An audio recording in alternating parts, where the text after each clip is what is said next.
Ahora sí. Yo tengo abierto el chat a este lado, así que como siempre ustedes recuerden, cualquier cosa me preguntan o me interrumpen en caso de que tengan alguna duda sobre la marcha. Entonces, a modo de repetir para que esto quede en la grabación, la idea de la sesión de hoy es, uno, resolver la ayudantía número 3 completa, cosa de poder avanzar en los ejercicios que quedan pendientes y que hoy día Danilo pueda trabajar con la ayudantía número 4 directamente en la ayudantía que tienen en la tarde a las 2:30, que tiene que ver con los métodos, o sea, con aquellos ensayos que se les realizan a las máquinas de inducción con tal de obtener o estimar los parámetros del circuito equivalente. Entonces eso es lo que van a trabajar hoy día en la ayudantía número 4 en la tarde. Entonces, la intención, como dije, primero partamos por acá, ayudantía número 3, y después saltar a un ejercicio que quedó pendiente de la cátedra, la sesión, en este caso, la clase de máquina de inducción parte 9. Entonces, esta ayudantía número 3 trata o trabaja sobre el circuito equivalente y los métodos de control en la curva torque-velocidad, y es bien conceptual. Por lo tanto, es importante que lo tengan en cuenta, que lo tengan claro, por uno, si en el certamen va a entrar esto como concepto o también puede ir mezclado en la parte de ejercicios. Por lo tanto, hay que tener en cuenta y saber cómo es que funciona cada uno de estos métodos y cuál es su utilidad, a pesar de que ya los hemos revisado y por lo tanto esto tendría que ser bastante sencillo.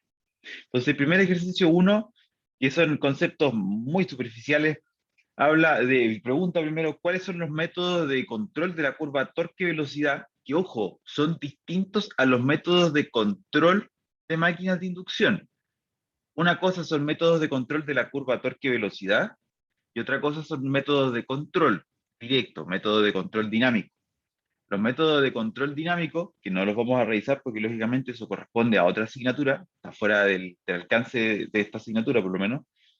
Hablamos de control vectorial, hablamos de control síncrono, de control asincrónico. Son controles que necesitan controladores PID, que necesitan de retroalimentar un lazo de corriente, de poder detectar en cualquier punto cuál es la velocidad, incluso posición de la máquina en el tiempo. Acá estos métodos de control, que son los que hemos revisado en la asignatura, son métodos de control que permiten cambiar la curva torque-velocidad y por lo tanto cambiar cuál es el comportamiento del motor en su torque versus su velocidad, y nada más que eso, no en su dinámica, no en el sobrepaso, no, etc. Entonces, estos métodos de control, ¿cuáles son los que deberías conocer? Hasta ahora son tres, o lo podríamos separar en tres. El primero, el método de control de torque-velocidad, que lo podemos anotar por aquí.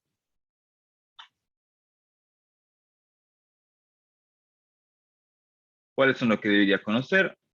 Uno, método de control mediante variación de la tensión de armadura, o que también se llama tensión en terminales de estator.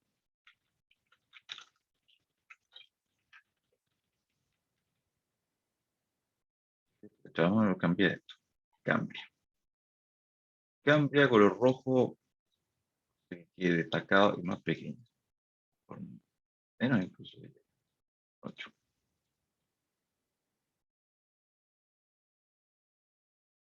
Uno, método de control mediante variación de la tensión de armadura. Ya sabemos que lo que hace este método de control, bueno, ya lo vamos a ver en los siguientes ejercicios, es simplemente variar la magnitud de la tensión a la entrada de la máquina, pero se debilita fuertemente el torque. Recordar que el torque responde al cuadrado de la tensión que se aplica en terminales y por lo tanto es un método que solamente sirve cuando tengan cargas de baja inercia o que tengan un comportamiento de torque-velocidad lineal, cuadrático o con X mayor a 1, mayor o igual a 1. Segundo, método de variación, método de control mediante variación de la resistencia rotórica. Ya ustedes deben estar más que expertos en este tema considerando la tarea. Método de control mediante variación de la resistencia rotórica. Lo que se modifica en el caso del método de control mediante variación de la resistencia rotórica es el deslizamiento al cual ocurre el torque máximo, pero no se varía el torque máximo. Y eso entonces implica que se puede desplazar la curva torque y velocidad aumentando el torque de partida hasta llegar a un máximo para después volver a decrecer si se sigue aumentando la resistencia, y entonces se logra tener una curva torque-velocidad bien móvil, bien controlable, y se puede obtener una operación apta para cargas de alta inercia, para disminuir la corriente de partida, para tensar cables, por ejemplo, etc. 3. Método de control mediante variación de frecuencia y voltaje. Mediante variación torque, o sea, voltaje, frecuencia.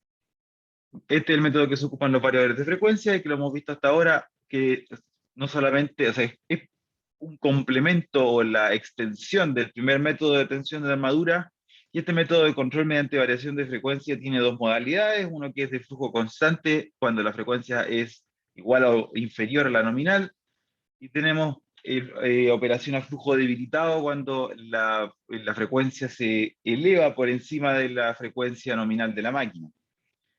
Ahora, en la pregunta A también se dice si es que son aplicables a toda máquina de inducción. El método 1 a cualquiera.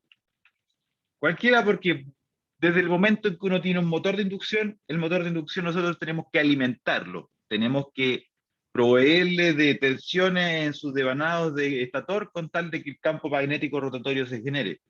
Desde el momento en que tenemos que alimentarlo, podemos nosotros controlar con qué lo alimentamos.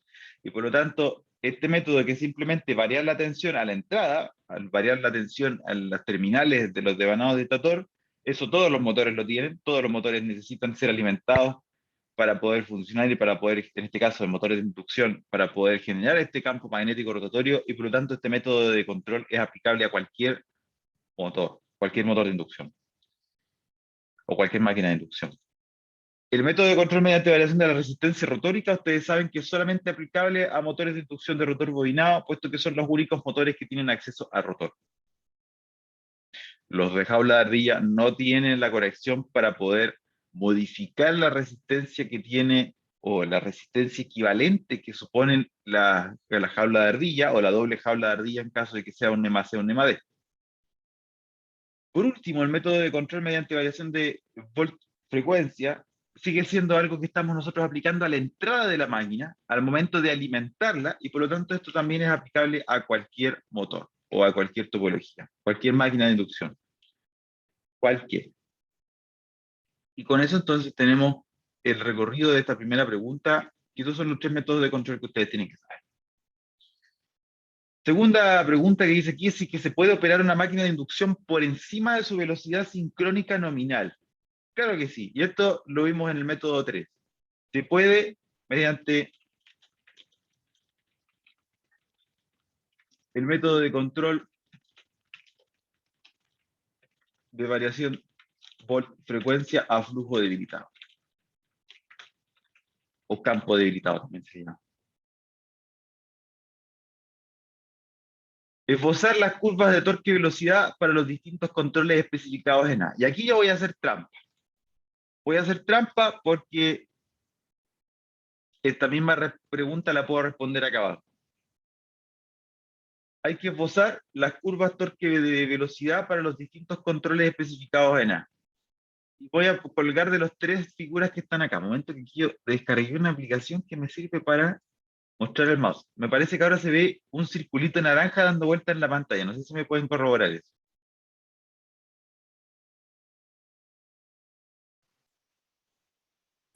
Sí se ve.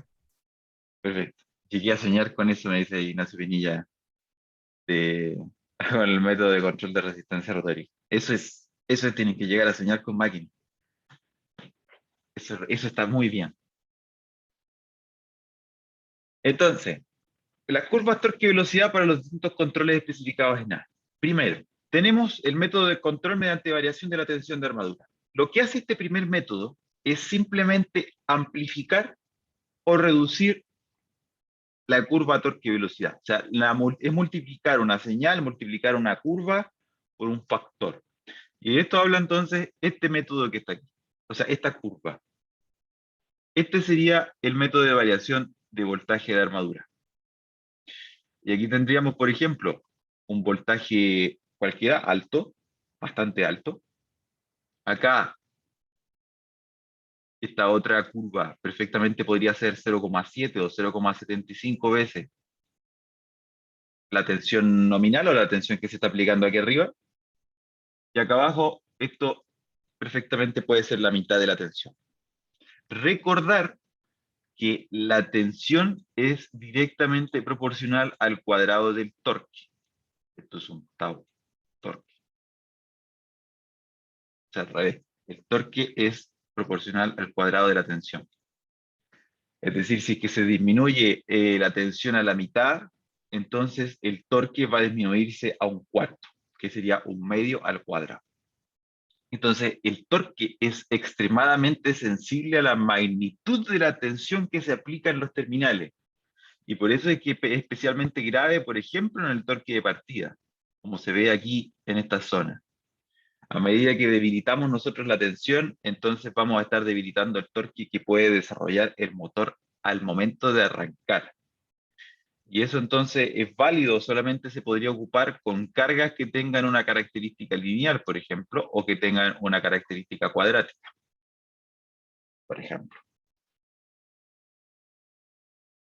Y a partir de esto se basa, por ejemplo, el partidor delta estrella, que en realidad es estrella triángulo, partidor estrella triángulo, o también el partidor suave.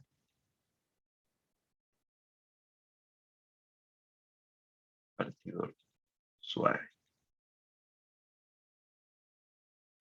Luego, el segundo método que vimos acá es el método de Profesor, control. Sí, yo pensé que era lo mismo el partidor suave con el partidor delta estrella. Que ya, muy no- buena pregunta. no- No son lo mismo.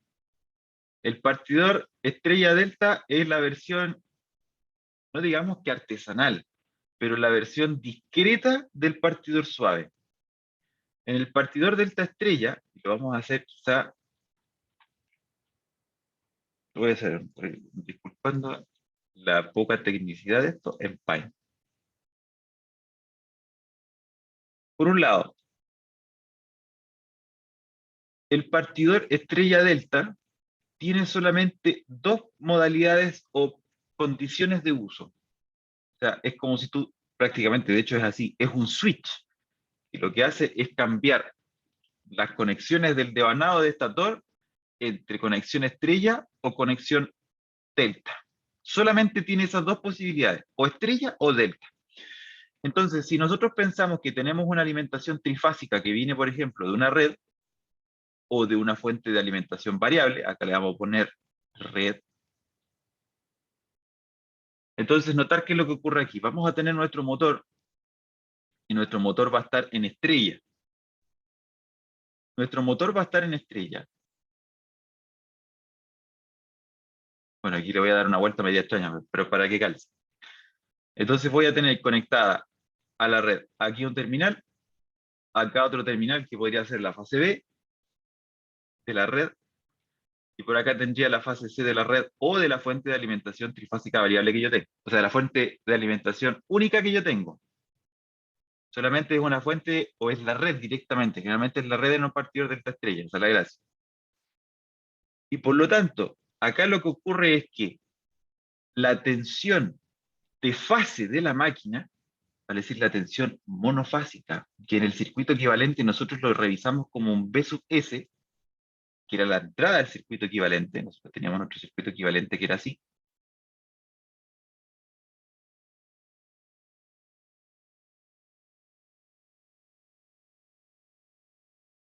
Así. Aquí nosotros a la entrada de nuestro circuito equivalente monofásico teníamos nuestro voltaje que llamamos voltaje de estator, pero ese es un voltaje monofásico, por fase. Entonces, en este caso, el voltaje monofásico de la máquina, voltaje que nosotros consideramos a la entrada del circuito equivalente monofásico, va a ser el voltaje línea a línea de la red, que es el que finalmente uno puede medir, 380, por ejemplo, que podríamos tener acá, o como nosotros decíamos, voltaje línea a línea de la red sobre raíz de 3, con la conexión de los devanados. O sea, lo que le llega a una fase de la máquina es el voltaje línea a línea de la red sobre raíz de 3. Luego, va a estar la máquina funcionando, se hace partir en estrella. Después de un rato en que ya empieza a acelerar la máquina, se cambia mediante un switch la conexión de los devanados de estrella a triángulo. Y de estrella a triángulo lo que va a quedar es lo siguiente. Vamos a tener la red, vamos a tener los devanados ahora de la máquina. Aquí estoy representando las 3 fases de la máquina, por si acaso. Aquí en triángulo o en delta. Y ahora yo me voy a venir a conectar desde mi red, fase A, fase B, fase C. Y si ustedes se fijan ahora, el voltaje línea a línea de la red cae perfectamente en una de las fases de la máquina. Y por lo tanto, el voltaje monofásico de la máquina de inducción, que es igual al voltaje de entrada de nuestro circuito equivalente, ahora va a ser el voltaje línea a línea de la red directamente. ¿Y eso qué implica entonces? Que en el partidor estrella triángulo, lo que vamos a tener es que al principio tenemos una tensión debilitada, por lo tanto vamos a tener un torque debilitado, que sería un torque, un valor de torque que podríamos llamarle tau sobre 3, el tercio del torque, y esto mediante un switch pasa a hacer conexión triángulo, la tensión se eleva, y como la tensión se eleva, el torque también se eleva. Y lo que se tiene entonces es que si tuviéramos nuestras curvas torque-velocidad, tendríamos en el caso de estrella una curva de este estilo, y después al pasar a triángulo, 2, 3, bueno, aquí me voy a ir al chancho, una cosa así.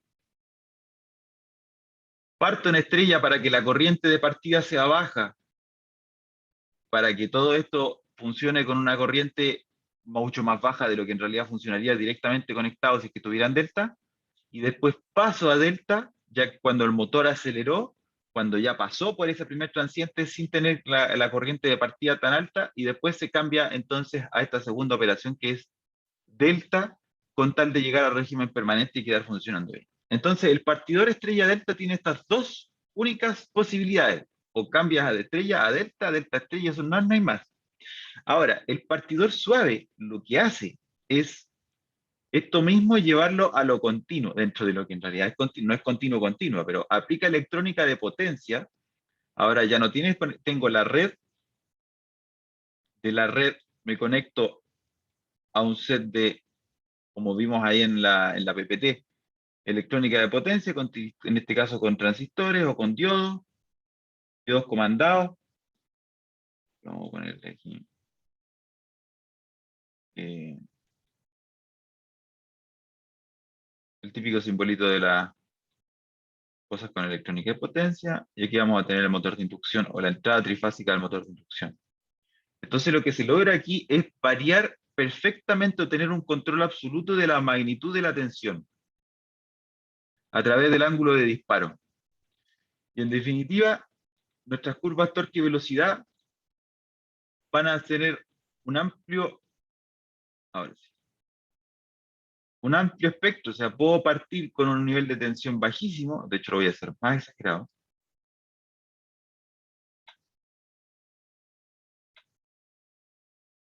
Bueno, aquí tienen que ver que todo esto son multiplicado por alfa, no es que le esté cambiando la forma, realmente viene, no dibujo muy bien aquí. Entonces el partidor suave tiene un amplio bagaje, permite distintos valores, un amplio abanico de valores desde incluso 0 hacia arriba de la tensión de partida. Y entonces es como la evolución natural del partidor estrella delta.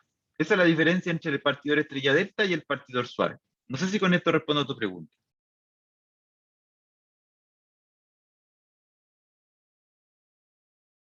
Sí, profesor. Súper. Ok, claro.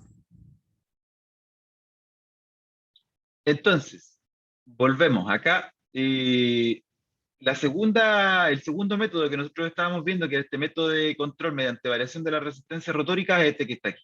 Y ustedes lo ven, y esa es la gracia, ustedes lo ven y ya saben cuál es, porque lo han codificado en MATLAB, lo han tenido que calcular, que determinar, que analizar, y por lo tanto esto ya lo conocen bien, junto con los otros. Entonces, bueno, aquí lo que, como dije, es lo que se modifica el deslizamiento al que ocurre el torque máximo, pero no se modifica ni el torque máximo, no se modifica el torque máximo ni la velocidad sincrónica de la máquina. Y eso es súper importante. El torque, o sea, la velocidad sincrónica de la máquina no se puede modificar con la resistencia rotórica. Entonces, esta es la variación por resistencia rotórica. Por último, este método que está acá es el método de variación volt-frecuencia o voltaje-frecuencia, pero a flujo constante. Flujo constante. Flujo constante porque se nota aquí que hay una mantención, o podríamos hablar de que se mantiene hasta cierto punto el torque máximo de la máquina. Por lo tanto, podríamos perfectamente hablar de la zona de flujo constante. Recordad que cuando tienen flujo debilitado, el flujo debilitado elevan la frecuencia por encima de la nominal y el torque se castiga severamente y por lo tanto, si queremos seguir elevando la frecuencia, entonces vamos a empezar a notar cosas o curvas como esta, así. Y ahí van bajando a medida que vaya aumentando la frecuencia. Esos son los tres métodos. Entonces, bueno, dice al respecto de este ejercicio 2 que muestra estas tres curvas, determinar el método de control usado en cada situación, señalando posibles aplicaciones para cada uno de ellos. Bueno, lógicamente aquí están estos tres, ya los mostramos cuáles son: variación de tensión de armadura, variación de resistencia rotórica, variación de voltaje-frecuencia. Posibles aplicaciones que puedan tener cada uno, lógicamente el primero sirve para poder reducir la corriente de partida, ese es su único fin, reducir la corriente de partida ante cargas que tengan baja inercia, o bien cargas que sean cuadráticas, cargas que sean al cubo, cargas que sean a la cuarta. ¿Con qué me refiero con que sean al cuadrado? O sea, cargas cuyo torque velocidad o cuya curva de torque velocidad hacen que el torque dependa de la velocidad al cuadrado. ¿Vale? Si ustedes hacen un gráfico de cuál es el torque que requiere la carga versus la velocidad, entonces esta va a ser la curva más o menos de torque que necesita. Al principio no necesita casi nada de torque para partir, pero a medida que aumenta la velocidad, empieza a necesitar mucho más torque y mucho más torque al cuadrado. El cuadrado de la velocidad. Bueno, esta es una velocidad que dice ser angular. Ahí. Entonces, por ejemplo, para poder alimentar bombas, las bombas tienen un comportamiento cuadrático. Estoy haciendo spoiler de una de las preguntas que le hice en las primeras sesiones. Y por lo tanto ahí podría ser útil aplicar este tipo de métodos más artesanales para poder hacer partir el motor con una corriente menor. Acá la aplicación de esto, bueno, infinitas. La resistencia rotórica es un método de control súper completo. Puedes modificar la curva para tener un máximo torque a la partida, para alimentar cargas de alta inercia, para poder reducir la corriente de partida, para modificar la eficiencia en el punto de operación en el estado estable. Hay miles de aplicaciones que se pueden tener. El único contra que tiene esto es que es solamente aplicable a motores de inducción de rotor bobinado, que duran menos, se calientan más, tienen problemas de mantención, sobre todo en los carbones, etcétera. Y el método de voltaje-frecuencia también es muy versátil, se puede aplicar en todo tipo de motores, y el único contra que tiene, y ya lo hemos revisado, es caro. Es el único contra. El valor de frecuencia vale lo mismo que el motor, incluso de repente un poco más. Determine si el método de control utilizado puede aplicarse en un motor NEMA C, justificando adecuadamente. Bueno, justificando adecuadamente, no hay mucha justificación aquí. Tal como habíamos revisado al principio, este se puede aplicar y este se puede aplicar en cualquier tipo de motor, puesto que solamente es necesario tener acceso a los terminales de alimentación, y desde el momento en que hay que alimentar la máquina, nosotros tenemos acceso a esos terminales. Y por otro lado, esto es solamente aplicable a motores de inducción de rotor bobinado.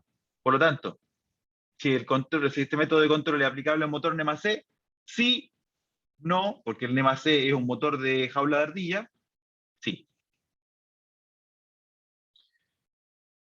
Esta es la segunda parte. Y por último, punto de operación. Dícese, el jefe de mantenimiento de industria le pide su asesoría para cargas constantes. y su comportamiento relativo, podríamos hablar, con un motor de inducción trifásico. Usted cuenta con el gráfico de curvas de torque y velocidad mostrado en la figura 2. El jefe indica que deben despreciarse las pérdidas asociadas a roce, ventilación, fierro, armónica, etc. O sea, todo tipo de pérdidas asociadas. Es una condición de operación ideal. Al respecto, entonces, determinar en qué casos el motor de inducción es capaz de sacar la carga del reposo y alcanzar una velocidad de operación estable. Ojo, estable. Entonces acá se puede ver que la curva 1, que es esta que se viene mostrando acá, al momento en que yo enciendo el motor, conecto la carga e intento echar a andar el motor, que esto gire, hay que darse cuenta que el torque que necesita la carga a la partida es mucho mayor al torque que desarrolla o que es capaz de dar el motor. Y por lo tanto el motor no le va a poder ganar a la carga, y como no va a poder ganarle a la carga, no arranca. Y se queda bloqueado, se queda ahí detenido sin poder acelerar. A pesar de que tenga la capacidad para poder alimentar esta carga o para poder sacarla en algún momento o dejarla operando, por ejemplo, a esta velocidad que está acá, si al arranque no es capaz de sacarla del reposo, si al arranque no es capaz de vencer su inercia, entonces no se va a mover. Así de simple, porque hay que ver esto a distintas velocidades. A velocidad cero no se va a mover. No se va a poder mover porque el torque de la carga es mucho mayor al torque que desarrolla el motor. En el caso de la curva 2, podría ser, pero de todas maneras aquí se ve que no. O sea, acá el torque que desarrolla el motor es menor al torque que necesita la carga para partir. Ahora, si le pegamos un empujón al motor y lo hacemos girar a la mala, a la fuerza, un poquito para allá, aumentamos la velocidad, no sé, a mano, o intentamos girar el eje motoreándolo con otro motor, pero eso sería hacer trampa. Claro, en algún momento esto podría llegar a una cierta velocidad, pero hay que motorearlo, hay que empujarlo. Para que llegue a un cierto valor de velocidad, hay que acelerarlo, hay que darle velocidad, y cuando llega a cierta velocidad, entonces ahí sí podría llegar a arrancar. ¿Qué es lo que ocurre con los motores de combustión interna? Algo similar. Estas curvas 3, 4 y 5, espectacular. La curva 3 muestra un motor cuyo torque de partida es mucho mayor al torque que necesita la carga. Como el torque de que desarrolla el motor es mayor al torque que requiere la carga, entonces el motor va a acelerar. El torque acelerante, que en este caso habla del torque neto sobre el sistema, va a ser el torque del motor menos el torque de la carga. En este caso el torque acelerante es positivo. Como el torque acelerante es positivo, eso habla de que vamos a tener una expresión que va a ser momento de inercia, aceleración angular, es el torque neto, torque acelerante, JJ es una J mayúscula, momento de inercia por alfa, aceleración angular. Vamos a tener aceleración angular desde el momento en que tenemos torque neto positivo, y la aceleración angular va a hacer que la velocidad aumente. Si la velocidad aumenta, el torque del motor sigue aumentando. Si el torque del motor sigue aumentando, entonces el torque acelerante va a ser mayor, va a seguir acelerando, la velocidad va a seguir aumentando y nos vamos a empezar a mover en la curva hasta llegar a un punto en el que el torque del motor sea igual al torque de la carga, que sería este punto que está acá, y ese sería el régimen permanente, modo de operación.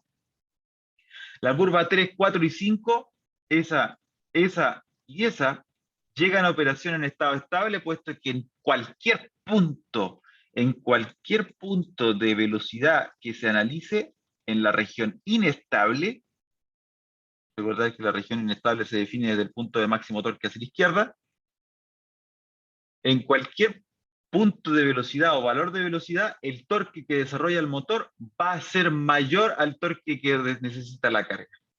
Cuando esa condición se cumple, que el torque que desarrolla el motor es mayor siempre, en todo punto, en todo valor de velocidad en la región inestable, entonces se va a poder llegar a región estable y a condición en régimen permanente, operación en régimen permanente. Se pide entonces también determinar. Entonces, bueno, determina en qué casos es capaz de sacar la carga del reposo y alcanzar 3, 4 y 5. Luego, determina en qué caso el deslizamiento de operación en estado estable es mayor. El deslizamiento, recordar, es la diferencia de velocidad entre la sincrónica y la velocidad de operación dividido en la velocidad sincrónica. Y entonces, el deslizamiento es menor a medida que la velocidad es mayor, y el deslizamiento es mayor a medida que la velocidad es menor. Por lo tanto, este punto, que es el que tiene, vamos a hacer con otro color, estoy hace rato con un puro color, este punto que está acá, este punto de operación, que sería el que alcanza esta combinación de motor y carga, es el que opera a la menor velocidad de todas. Esa y esa. Y en este caso, esta va a ser la menor velocidad de todas, velocidad de operación más baja o mínima de estas 5. Por lo tanto, como la velocidad de operación es la más baja, va a tener el deslizamiento más alto. Luego determina en qué caso el deslizamiento de operación estable es mayor. 5,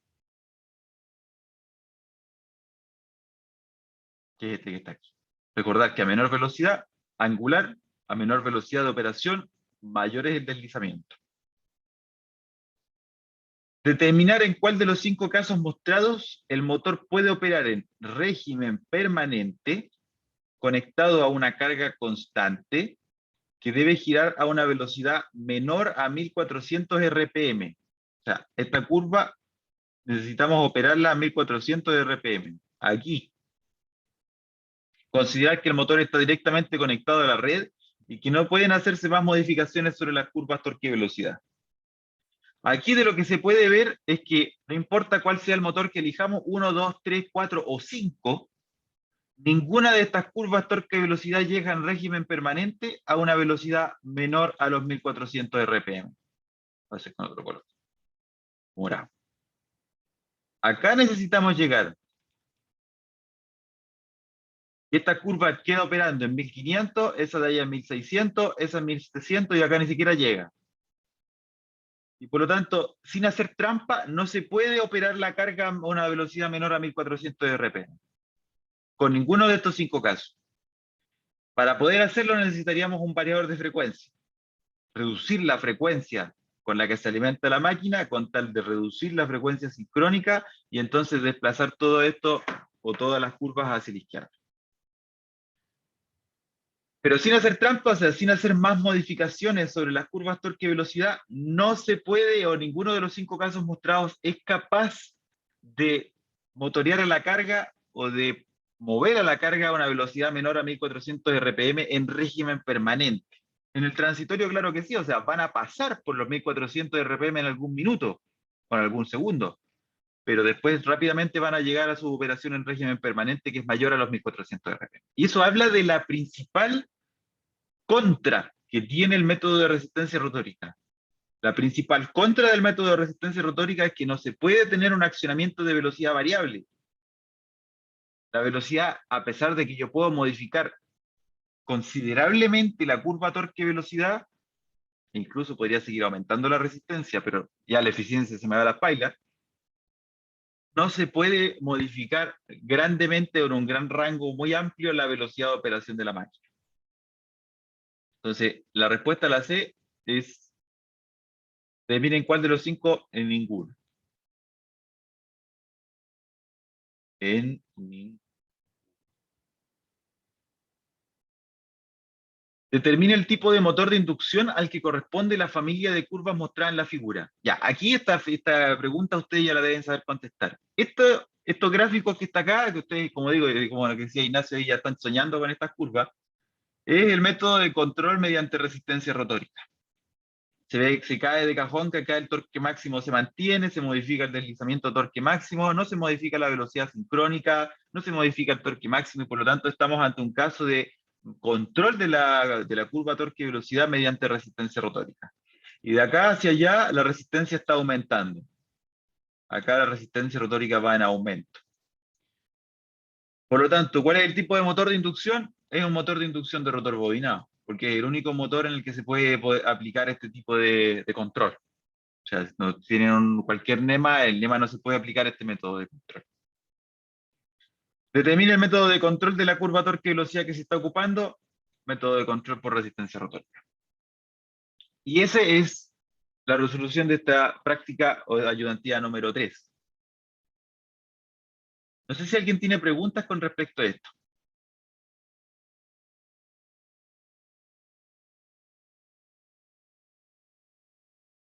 ¿O todo bien hasta aquí?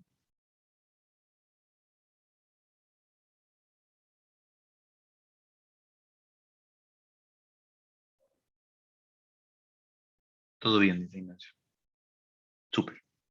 Entonces, después de haber resuelto esto, vamos a el ejemplo que quedó pendiente, que me interesa que discutamos y que resolvamos, que es el siguiente.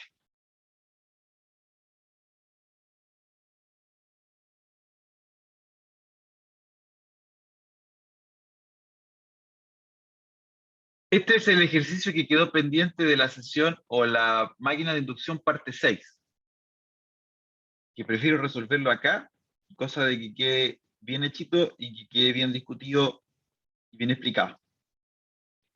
Entonces, por acá tengo el lápiz. ¿Dónde está el lápiz? Ahí está.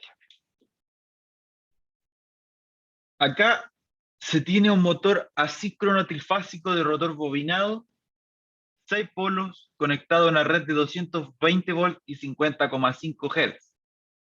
50,5 Hz, lógicamente aquí estamos hablando de una red real, en que no vamos a tener 50 Hz clavados, pueden haber pequeñas diferencias.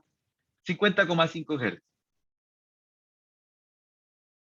Cuando gira a una velocidad de 970 RPM, este motor absorbe de la red una potencia de 15 kilowatts y una corriente de 47 amperes. O sea, nos dan una condición de operación. Cuando gira a una cierta velocidad, esa velocidad va a suponer un cierto deslizamiento. Ese motor absorbe de la red una cierta potencia y una cierta corriente. Por otro lado, se sabe que cuando funciona en vacío, y aquí es donde viene lo interesante, en vacío hay uno de los ensayos, ensayo de vacío. Este motor absorbe de la red una potencia de 760 watts y una corriente de 20,5 amperes.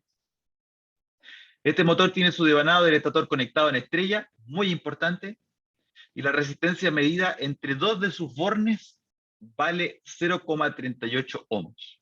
Las pérdidas mecánicas de esta máquina son de 220 watts, y entonces lo que se pregunta es, para este primer estado de funcionamiento, vale decir, cuando está absorbiendo 15 kilowatts, una corriente de 47 amperes y esta velocidad de 970 RPM, calcular el factor de potencia, determinar las pérdidas en los devanados de estator, potencia disponible en el entrehierro, determinar pérdidas en los devanados de rotor y el torque útil, que serían todas las cosas importantes. Entonces vamos por partes. Por si acaso, si alguien, la prueba de vacío en alguna literatura o en algunos libros, ustedes van a encontrar que también se puede llamar la prueba de circuito abierto, porque es como tener el circuito abierto en el rotor o el circuito abierto en un transformador. Hacen como el símil a las pruebas que se hacen en los transformadores. La prueba de rotor bloqueado se le llama la prueba de cortocircuito o ensayo de cortocircuito, porque el rotor bloqueado hace que el deslizamiento sea unitario. El deslizamiento unitario elimina la resistencia en la última parte del circuito equivalente y es como si tuvieras un cortocircuito en esa zona. Por si acaso alguien lo encuentra así y se confunde, porque nosotros hemos visto que se llama ensayo de vacío y ensayo de rotor bloqueado, también reciben esos nombres. Yo prefiero estos porque hablan más de lo que es una máquina y esto habla más de lo que es un circuito, simplemente. Entonces vamos. Se pide calcular el factor de potencia del motor. Y aquí esto es bastante sencillo, porque el factor de potencia, considerando que nosotros tenemos sinusoides perfectas, estamos trabajando todo con sinusoides perfectas, un campo magnético rotatorio maravilloso, corrientes trifásicas balanceadas, que eso es clave. Tenemos que tener el mismo valor de resistencia en todas las fases para que todo funcione como corresponde. Entonces se puede ver simplemente como el cociente entre la potencia activa de la máquina y la potencia aparente de la máquina. Esa podría ser una buena manera de poder determinar el factor de potencia, más allá del ángulo que haya entre tensión y corriente. En este caso, se pide para una cierta condición de operación, que es para el caso de 15 kilowatts y 970 RPM. En este caso, 15 kilowatts, tenemos que la potencia activa que absorbe el motor de la red son 15 kilowatts. Por lo tanto, potencia activa a la entrada, el factor de potencia, recuerden que se mide a la entrada. factor de potencia siempre se mide en la entrada, en la fuente o en la red o donde sea que se está absorbiendo finalmente la potencia para poder alimentar en este caso el motor. Entonces tenemos estos 15.000 y la potencia aparente es tan fácil como multiplicar la magnitud de la tensión por la magnitud de la corriente por fase por 3. Vale decir, como estamos conectados en estrella, entonces, ¿qué es lo que va a ocurrir aquí? La conexión en estrella implica que esta tensión de la red, que son 220 volts, esa tensión de la red es voltaje línea a línea. Recordar que en una red trifásica, siempre el voltaje que se da, o bien en un motor, el voltaje de placa que se da, es el voltaje línea a línea de la tensión que hay que aplicarle. Por lo tanto, como estamos trabajando en estrella, entonces el voltaje por fase, que nosotros llamábamos el V sub S, o el voltaje monofásico, va a ser estos 220 sobre raíz de 3.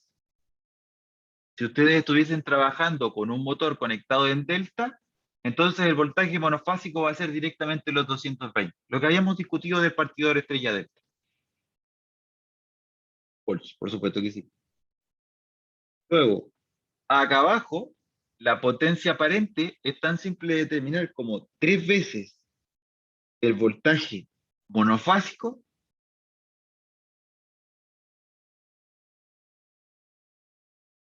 por la corriente que está absorbiendo a la entrada, que está absorbiendo de la red y que se dice que es de 47 amperes.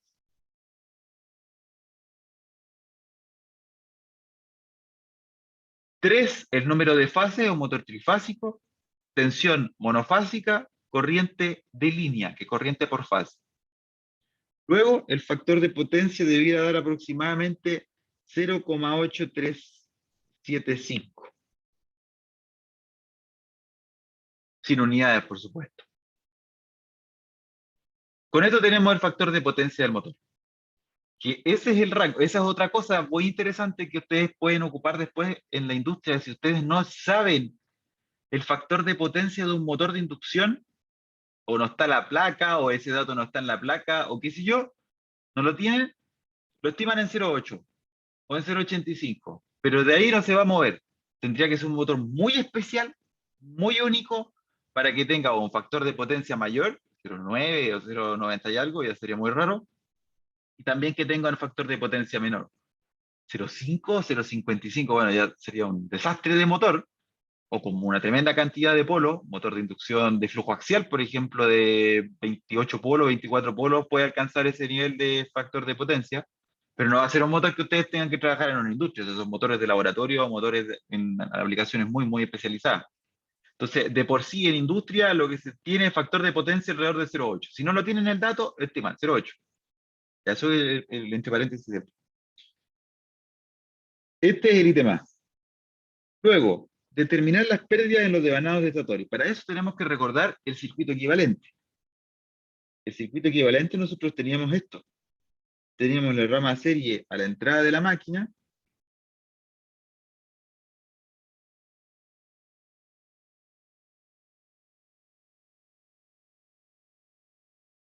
Aquí.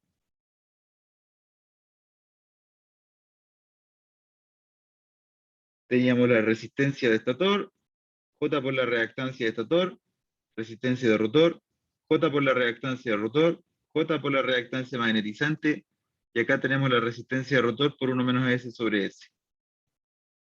Entonces lo que nos están pidiendo en este segundo ítem, que es determinar las pérdidas en los devanados de estator, es poder saber acá cuáles son las pérdidas que ocurren debido a esta resistencia equivalente, que es la que representa las pérdidas por efecto Joule en los devanados de estator, pérdidas en el cobre. Luego, acá nosotros tenemos una tensión aplicada de entrada. Vamos a tener que las pérdidas en los devanados de estator va a ser 3, el número de fases de la máquina, que son 3 veces, la corriente que entra acá, que podríamos llamar la corriente de línea, al cuadrado por el valor de la resistencia. Y cuadrado R valor de potencia activa que absorbe una resistencia, y 3 porque son 3 fases. Recordar que este es el circuito equivalente monofásico, una sola de las fases, y que aquí necesitamos saber las 3.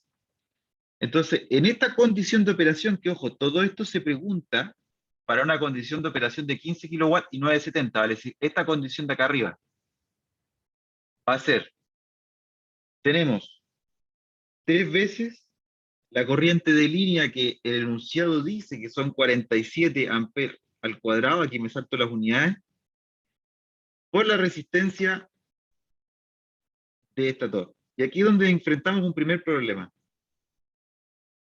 ¿Qué pasa? Ah, estoy topando con... No tenemos el dato de resistencia de estator. No tenemos el dato de resistencia de estator, pero lo podemos sacar. ¿Cómo lo podemos sacar de aquí? Porque dice que la resistencia medida entre dos de sus bornes vale 0,38 ohms. Entonces por acá voy a hacer un esquemita pequeño. Vamos a hacer, necesitamos, vamos a poner por acá, obtener R sub S. Lo vamos a hacer con ese dato. Como está conectado en estrella, esto es algo parecido a esto.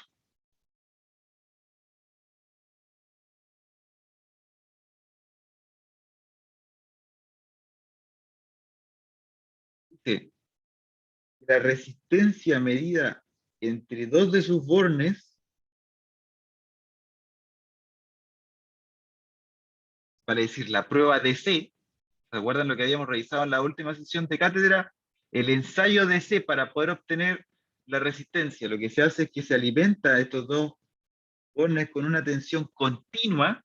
Como es tensión continua, las inductancias desaparecen todas, me queda solamente la resistencia, se desacopla perfectamente el rotor desde el punto de vista eléctrico, porque como no hay corrientes y tensiones variando en el tiempo, entonces no se va a inducir tensión en el rotor, es invisible para ojos del estator.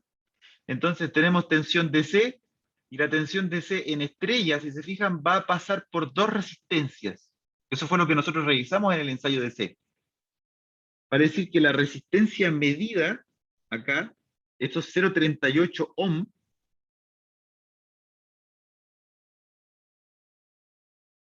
son dos veces esa resistencia. Pasamos por acá y pasamos por acá.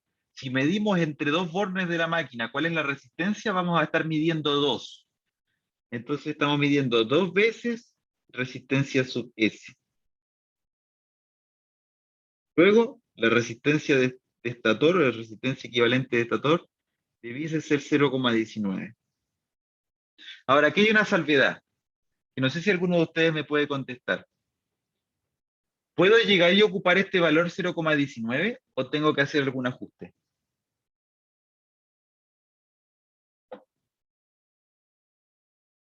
Que es el valor que se obtiene del ensayo de C. El valor que se obtiene al medir dos bornes de la máquina aplicándole tensión de C controlada baja con tal de poder medir la corriente de C, la tensión de C y obtener la resistencia a partir de ese método.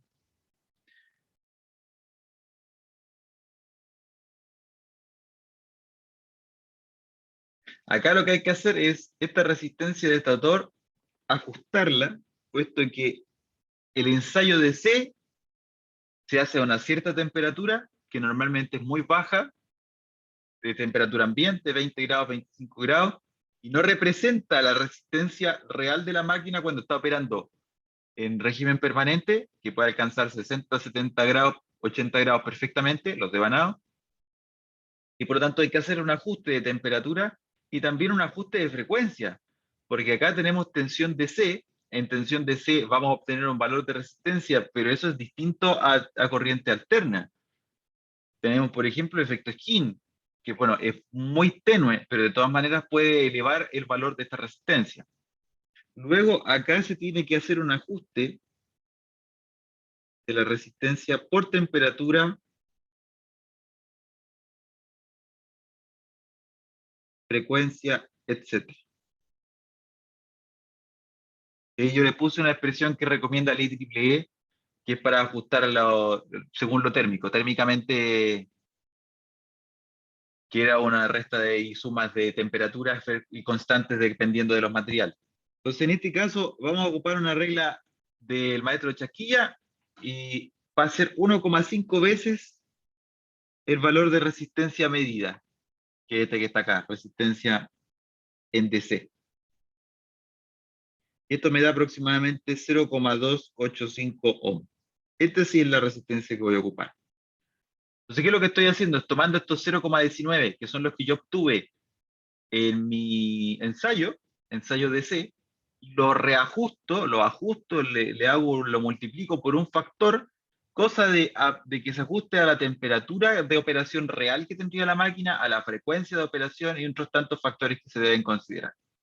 Y por eso entonces vamos a multiplicar esto por 1,5, que es un factor sacado de la manga, pero que responde a justamente ese aumento de temperatura. Esto es lo que normalmente se estila, no es muy ortodoxo, pero es lo que se hace.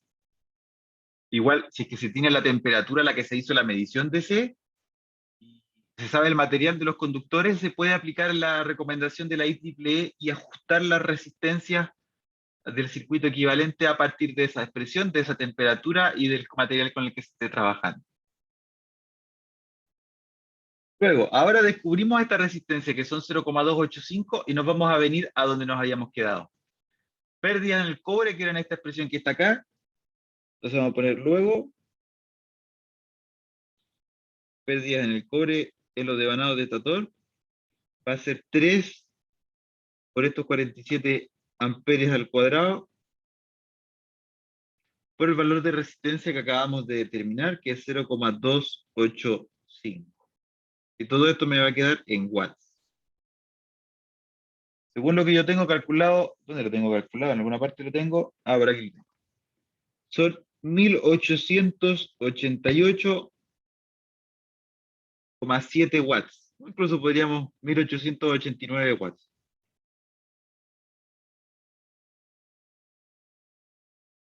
En el certamen no me interesa que sean tan precisos.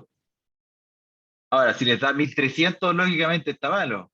O 1820, ya, también está malo. Y 60 watts hacen la diferencia. Pero en vez de ponerme 1880 y, qué sé yo, aquí tengo 1888,695, ustedes obtienen 1888,672, bueno, no importa. Porque todo esto ya es cifras significativas, estamos hablando de que nos dan datos brutos 15 kilowatts, o sea, no nos dan 15.234,8745349.803. No, o sea, me dan un dato súper bruto de corriente y de potencia, y por lo tanto los estimados que nosotros vamos a hacer también tienen que ser ad hoc. Entonces, bueno, en resumida, no se preocupen tanto por cuántos decimales tengo que dejar. Ustedes consideren lo que sea apropiado según las cifras significativas del problema y que ande más o menos en el orden de magnitud y el nivel de precisión adecuado. No es necesario ser tan preciso aquí. Recuerden que todo esto son estimaciones. Tenemos entonces las pérdidas de los devanados de estator. Y entonces, la siguiente parte que nos preguntan es potencia disponible en el entrehierro.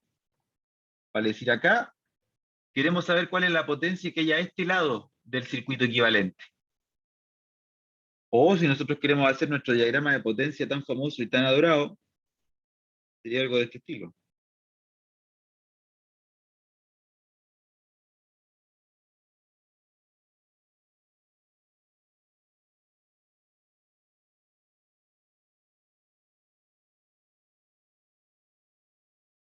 Tenemos potencia de entrada, pérdida de los devanados de estator, potencia disponible en el entrehierro,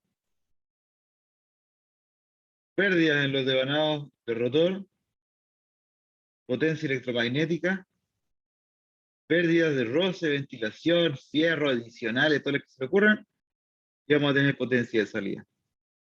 Luego, a partir de este diagrama de potencia, es fácil ver que la potencia disponible en el entrehierro en realidad responde a la potencia de entrada menos las pérdidas en los devanados de estator. Potencia de entrada y el primer peaje es las pérdidas en los devanados de estator. Y por lo tanto aquí la potencia de entrada, que son estos 15.000 watts, le restamos nuestros 1889, que son de las pérdidas, los devanados de estator,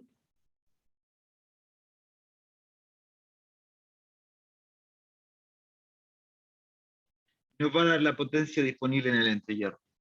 Que bueno, aquí resta simple, así que debe ser 13.111 watts.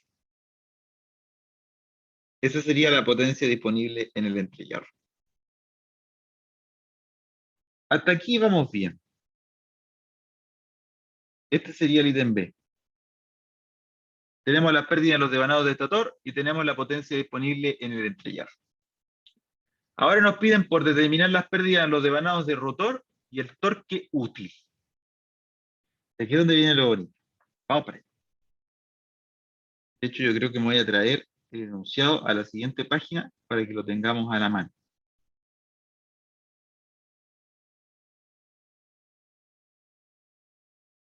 Ahora sí.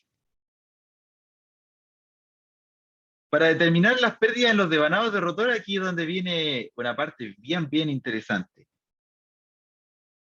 Porque hay varios caminos para llegar a Roma. Unos más largos que otros.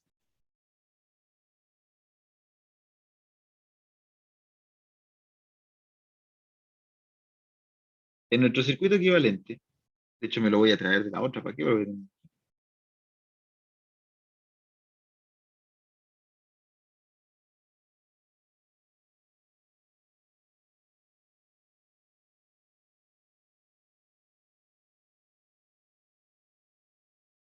En mi circuito equivalente y en mi diagrama de pérdida,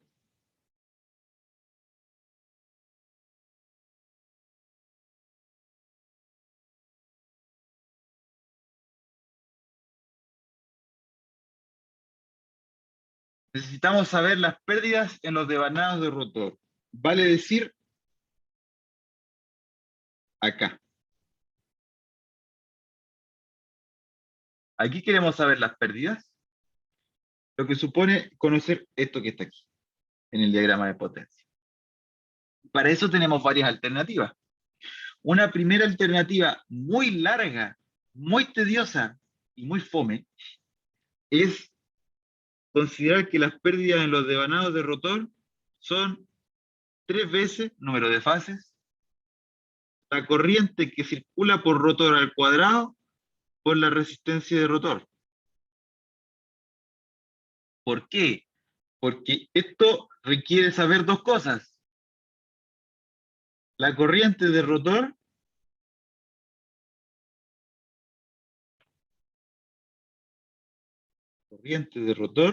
sería la corriente que está circulando aquí. Y además vamos a necesitar saber la resistencia rotórica. Y según lo que nosotros revisamos en la sesión de cátedra anterior, para poder saber la resistencia rotórica, nosotros necesitamos saber, uno, la resistencia de estator, y segundo, tener el ensayo de rotor bloqueado. Según lo que aparece en el enunciado, nosotros no tenemos el ensayo de rotor bloqueado, ni tampoco tenemos datos del ensayo de rotor bloqueado.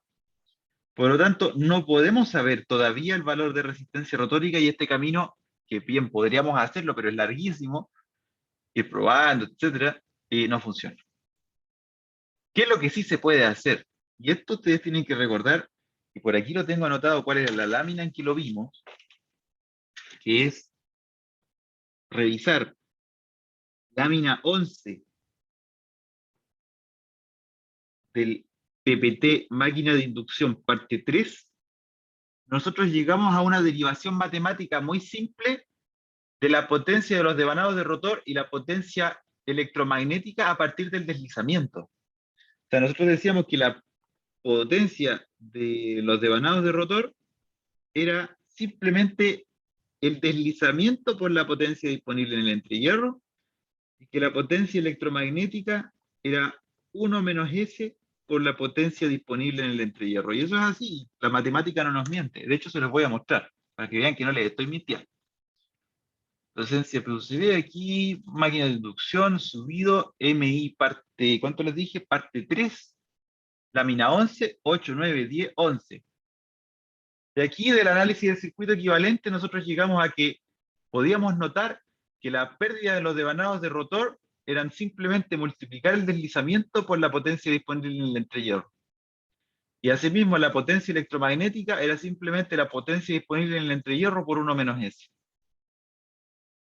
Y esto es clave, porque esto lo podemos ocupar aquí fácilmente. Y fíjense, a partir de esto, las pérdidas en los devanados de rotor van a ser esto famoso deslizamiento por la potencia disponible en el entrehierro. El deslizamiento lo tenemos que determinar. Muy fácil el deslizamiento, aquí está, pero cae de cajón. Deslizamiento, recordar, velocidad sincrónica menos velocidad de operación dividido en velocidad sincrónica. Y esto se puede hacer también en RPM. Es lo mismo. Ahora, aquí la velocidad sincrónica tiene una pequeña trampa, porque la frecuencia es de 50,5. Por lo tanto, eso hay que considerarlo. Tenemos 6 polos y 50,5 Hz. Entonces, notar que el deslizamiento va a ser, o vamos primero, velocidad sincrónica. Velocidad sincrónica va a ser 60 veces la frecuencia dividida en la cantidad de pares de polo. Vale decir, 60 veces los 50,5 Hz, que son la frecuencia a la que está conectado todo esto, dividido en la cantidad de pares de polos, que son 3. Luego, la velocidad sincrónica de este motor conectada a esta red, a mí me dio 1010 RPM, cuando normalmente nosotros estábamos acostumbrados a los 1000 RPM. Estos días aparecen debido a este 0,5 de esta red. Entonces, con eso en cuenta, esto de hecho me lo voy a llevar más abajo, vamos a poder determinar el deslizamiento. El deslizamiento acá va a ser nuestra velocidad sincrónica, que son los 1010, la velocidad de operación, que el enunciado me dice que son 970 RPM, porque en esta condición estamos analizando todo. 970, 2010. Y esto da un maravilloso valor de 3,96%, casi 4% de deslizamiento. Luego, las pérdidas en los devanados de rotor van a ser 0,0396, que es el deslizamiento, 3,96%, multiplicado por la potencia disponible en el entrehierro que nosotros determinamos anteriormente. Está acá. Me lo voy a traer de aquí para que vean que no estoy haciendo trampa. Aquí. Este valor lo vamos a rescatar de aquí y lo vamos a poner acá.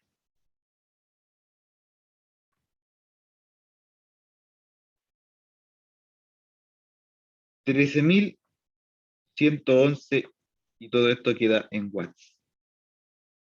Luego, las pérdidas en los devanados de rotor debiesen ser aproximadamente 519 watts o 520, lo que ustedes quieran aproximar.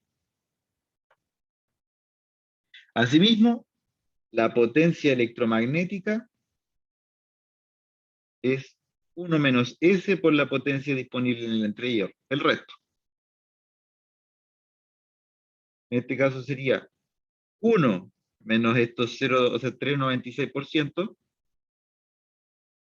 por la potencia disponible en el entrehierro, que son estos 13,111 watts. Aquí cae de cajón y se puede ver que la potencia disponible, o sea, la potencia electromagnética es mayor mientras menor sea el deslizamiento. O sea, mientras menor el deslizamiento, mayor es la eficiencia de la máquina, hasta cierto punto. Igual no es tan cierto así como tan brutalmente, porque a medida que aumentamos o sea, disminuimos el deslizamiento, no podemos ir a cero, y en deslizamiento cero no tenemos no tenemos torque, no tenemos nada.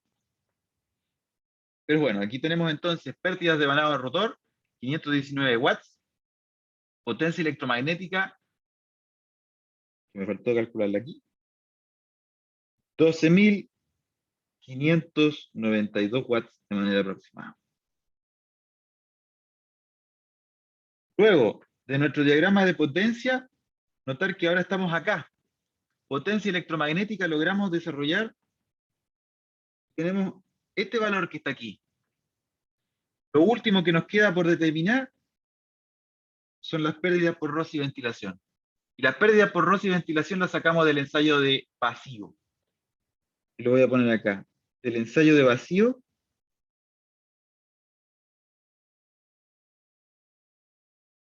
Recordar que la potencia de vacío, la potencia del ensayo vacío es la potencia en los devanados de estator, o las pérdidas en los devanados de estator, más las pérdidas por roce, ventilación, fierro, etc. El ensayo de vacío, entonces podemos determinar esto que está aquí. Aquí tenemos que ocupar los datos del ensayo de vacío. Los datos del ensayo de vacío son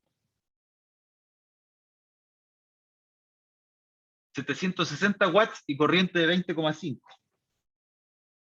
Entonces, la potencia de vacío son 760 watts. Las pérdidas en los devanados de estator para la prueba de vacío, que ojo, esto tiene que ser tomado en la prueba de vacío, va a ser 3 veces los 20,5 al cuadrado. Esta es la corriente de vacío al cuadrado, por el valor de la resistencia que ya la determinamos. La determinamos anteriormente acá, 0,285.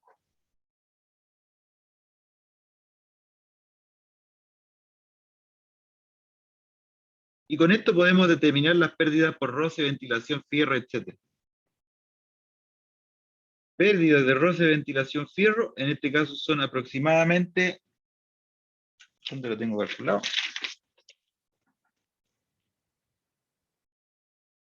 400 watts.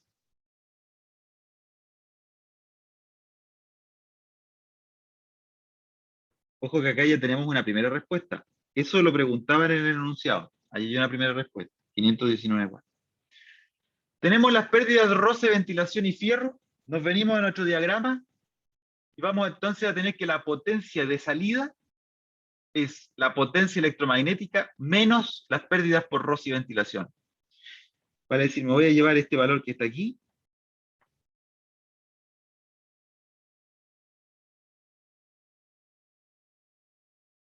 Y vamos a tener que potencia de salida, según nuestro diagrama de potencia, es potencia electromagnética menos pérdidas por roce, ventilación y fierro. Vale decir, 12.592 watts menos los 400 que acabamos de estimar.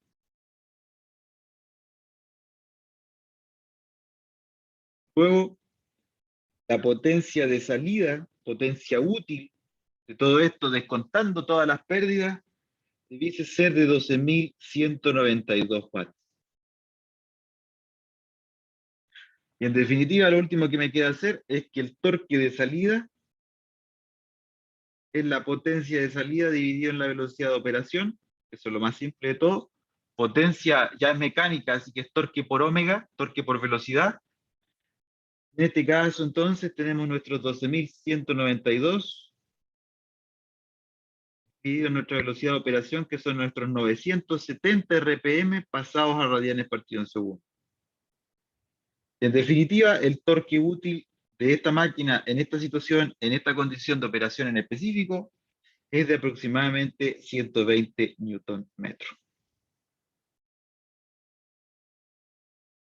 Con eso se resuelve el ítem C de este ítem. Me parece que esto era el disponible de hierro, esto es el ítem C. Desde la, por aquí está el B, llegamos a la potencia disponible entre hierro y el C. Perfecto. Siendo las 9:28 y habiéndome pasado 3 minutos. Por supuesto que quedan en libertad de acción, pero de todas formas, si alguien tiene preguntas, me las hace. Si es que tiene preguntas con respecto a la resolución de este ejercicio. ¿No? ¿Todo bien? ¿O ustedes me dicen?